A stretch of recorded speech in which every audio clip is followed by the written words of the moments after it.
10 years old. Now, what's the world going to do to him? It's going to attempt to tell him that that's not true. So, the studies are, I think the average kid asks 125 questions a day. The average adult asks 6. To me, this is about cultural conditioning. It's about sort of the way that it is. And I think in a lot of respects, when you think about the relationship between children and their parents, if parents haven't found a way to heal their wounds and their trauma, and we're just starting to talk about mental health in a way that is becoming more part of the zeitgeist than ever before, thankfully, because of the pandemic.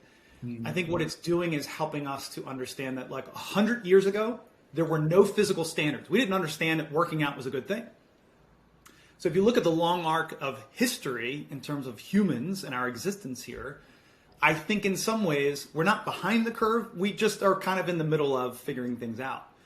So back to your question about self-determination, I think in a lot of respects, depending on how you were raised, and look, I was raised by loving parents, but I was also raised in a very traumatic environment. There was lots of tragedies that happened, and it's taken me decades to continue to work on and heal those, because if I'm not being thoughtful about those aversions, because that's really what happens is you have a thing that happens, you don't like the way it feels, and so you compartmentalize it, and then you move on. Men especially are very good at this. And I think in a lot of ways, men aren't also taught or trained to talk about our feelings in the same way. And the next thing you know, we've built up all of this armor.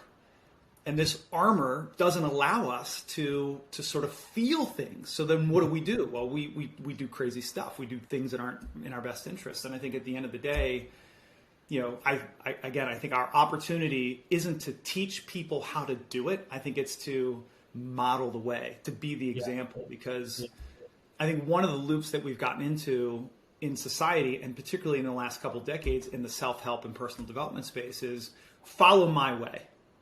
Follow the way I got the 5 strategies to hash out X, Y, and Z. And there's nothing wrong with that per se, but when it becomes preachy instead of teaching, when it becomes more of a church, more of a cult, like I've got the goods, to me, it takes the same form of what you were trying to get away from to begin with, which is nothing stands in the way between me and what my dharma, my purpose, my calling, my passion should be.